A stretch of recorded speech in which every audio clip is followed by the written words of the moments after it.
எவ்வளோ தான் கடவுள் மேல பக்தி இருந்தாலும், அந்த புரட்டாசி மாசம் வரும்போது ஒரு லைட்டா மனசு வந்து கஷ்டமா இருக்கும். ஏன்னா, 1 மாசத்துக்கு நான்வெஜ் சாப்பிடக்கூடாதுன்னு சொல்லிட்டு. சரி என் பையனுமே அப்படித்தான். பெருமாளே தயவு செஞ்சு இந்த ஒரு முறை எங்க அப்பாவுக்கு நீ வந்து நான்வெஜ் சாப்பிடலான்னுட்டு பெர்மிஷன் குடுக்கக்கூடாதா? அந்த மாதிரியெல்லாம் சாமிய வந்து வேண்டுறதுக்கு ஆரம்பிச்சுட்டான்.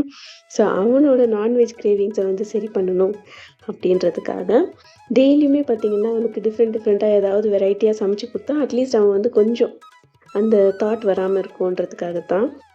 ஒரு பேன்ல 2 டேபிள் ஸ்பூன் பட்டர், கூடவே சின்ன சின்னதா கட் பண்ண பூண்டு, மஷ்ரூம், மிக்ஸ்டு ஹெர்ப் பெப்பர் இது எல்லாத்தையும் சேர்த்து நல்லா சாட்டே பண்ணிட்டு, அது கூடவே மேலே வந்து லைட்டா சீஸ் போட்டுக்கலாம். அப்புறமா டாஸ் பண்ண பிரெட்ல வந்து நம்ம அது மேலே வச்சு நம்ம சாப்பிட்டோம்னாக்கா சூப்பரா இருக்கும். ட்ரை பண்ணி பாருங்க. ரொம்பவே சிம்பிள் அண்ட் ஈஸி ரெசிபி. புரட்டாசி மாசத்துல பசங்களுக்கு இந்த மாரி சிம்பிள் அண்ட் டேஸ்டியா செஞ்சு குடுங்க.